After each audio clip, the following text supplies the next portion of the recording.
सबै निकालिएका परालहरूलाई एक ठाउँमा ल्याएर यसरी जम्मा गर्नुपर्छ।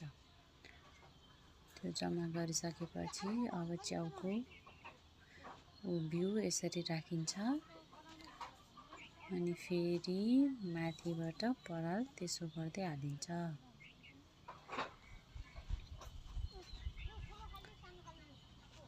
च्याउको बल्ब चाहिँ भन्छ यसलाई, यसरी बनाउने हो।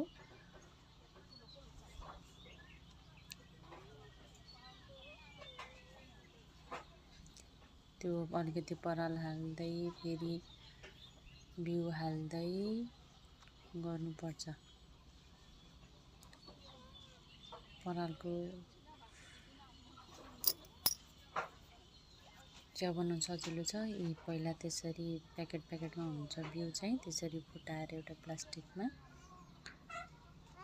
सुकेछ कि हेरेर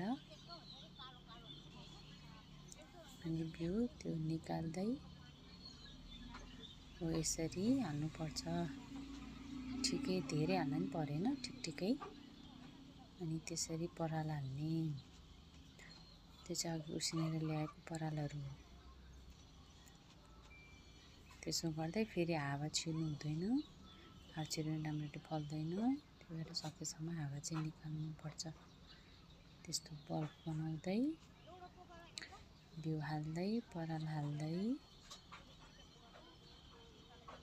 गर्नुपर्छ। यसरी चाहिँ पाते च्याउ तयार हुँदैछ।